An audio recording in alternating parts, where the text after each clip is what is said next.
यानंतर खासदार संजय राऊत साहेब.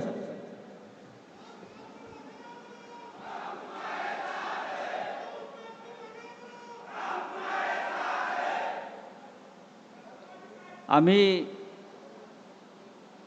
शिवसेनेबरोबर निष्ठेने राहतो म्हणजे उपकार करत नाही. हिंदू हृदय सम्राट बाळासाहेब ठाकरेंनी आम्हाला एवढं दिलेलं आहे या महाराष्ट्राला, आम्हाला सगळ्यांना. आणि माझ्यासारखे लाखो निष्ठावंत शिवसैनिक आहेत. म्हणून ही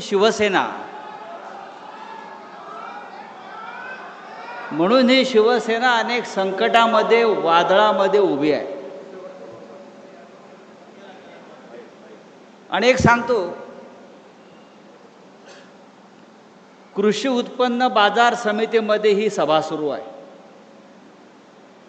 इथे शेतकऱ्यांचा माल येतो,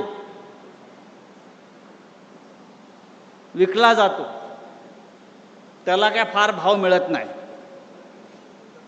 पण 15 दिवसापूर्वी इथे एक माल आला आणि 50 कोटीला विकला गेला. तुमचा खासदार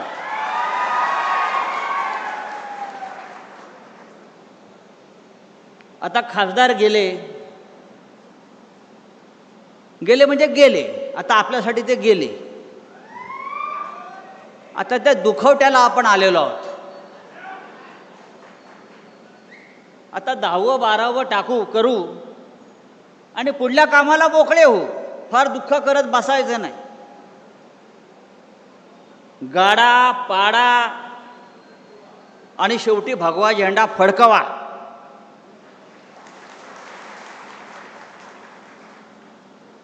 $50 कोटी भाव झाला त्याचा. 50 कोटी. खरं म्हणजे या बाजारात त्याला कोणी 500 रुपयाला घेतलं नसतं. तो शिवसेनेमध्ये आला, त्याला माननीय उद्धव साहेबांनी खासदार केला, त्याच्या खांद्यावर भगवी शाल टाकली आणि म्हणून त्याची किंमत 50 कोटी झाली. उद्याच्या निवडणुकीत 5 रुपये पण त्याची किंमत राहणार नाही. अशा पद्धतीनं ही निवडणूक होणार आहे. मला आश्चर्य वाटतं, उद्धव साहेब विकास निधीसाठी गेले.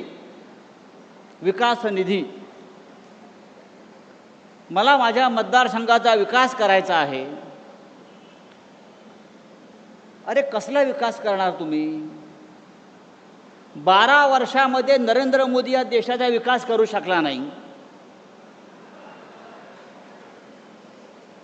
त्या नरेंद्र मोदींच्या वाराणसीमध्ये जाऊन बघा. रस्ते नाहीत, पाणी नाहीत, पूल नाहीत. ज्या मोदीचे बूट चाटायला आपण गेला तो देशाचा विकास करू शकला नाही. तुम्ही काय विकास करणार आहात? आणि कोणाकडे गेले? तर ज्याने राम मंदिराची लूट केली, राम मंदिराच्या दानपेटीतले 2000 कोटी रुपये ज्या मोदीच्या लोकांनी चोरले, त्या मोदींचे बूट चाटायला हे गेले.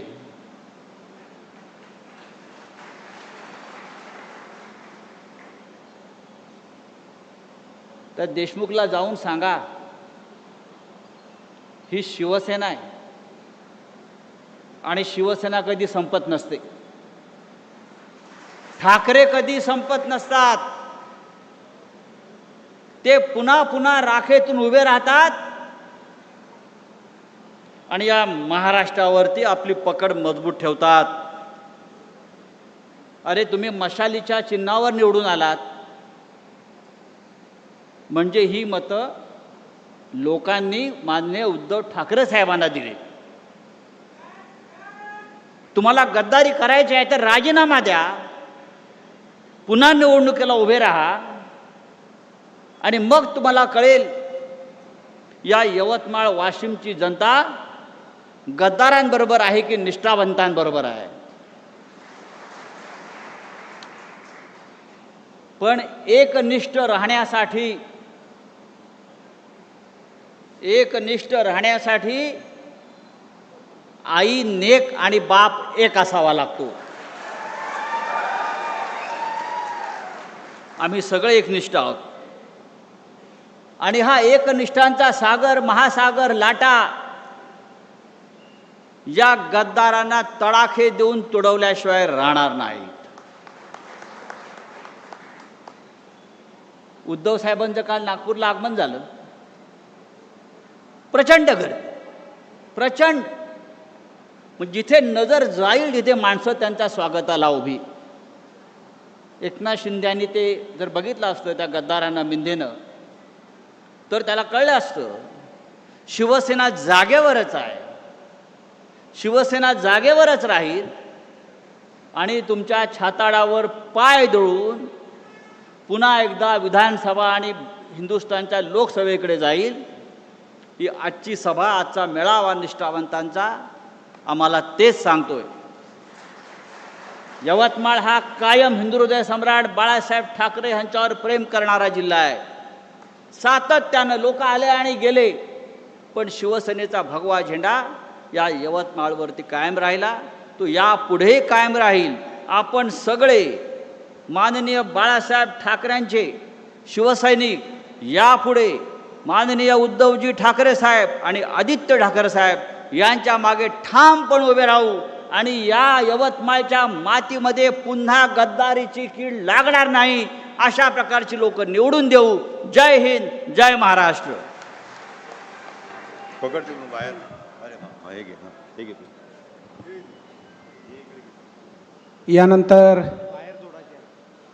शिवसेनेचे पक्षप्रमुख, महाराष्ट्र राज्याचे माजी मुख्यमंत्री, तुमच्या आमचे सर्वांचे कुटुंब प्रमुख आदरणीय उद्धवजी ठाकरे साहेबांना मी विनंती करतो की त्यांनी मार्गदर्शन करावं. जय भवानी. आदरणीय उद्धवजी ठाकरे साहेब, तुम आगे बढ़ो. अरे कौन आला रे, कौन आला, कौन आला रे, कौन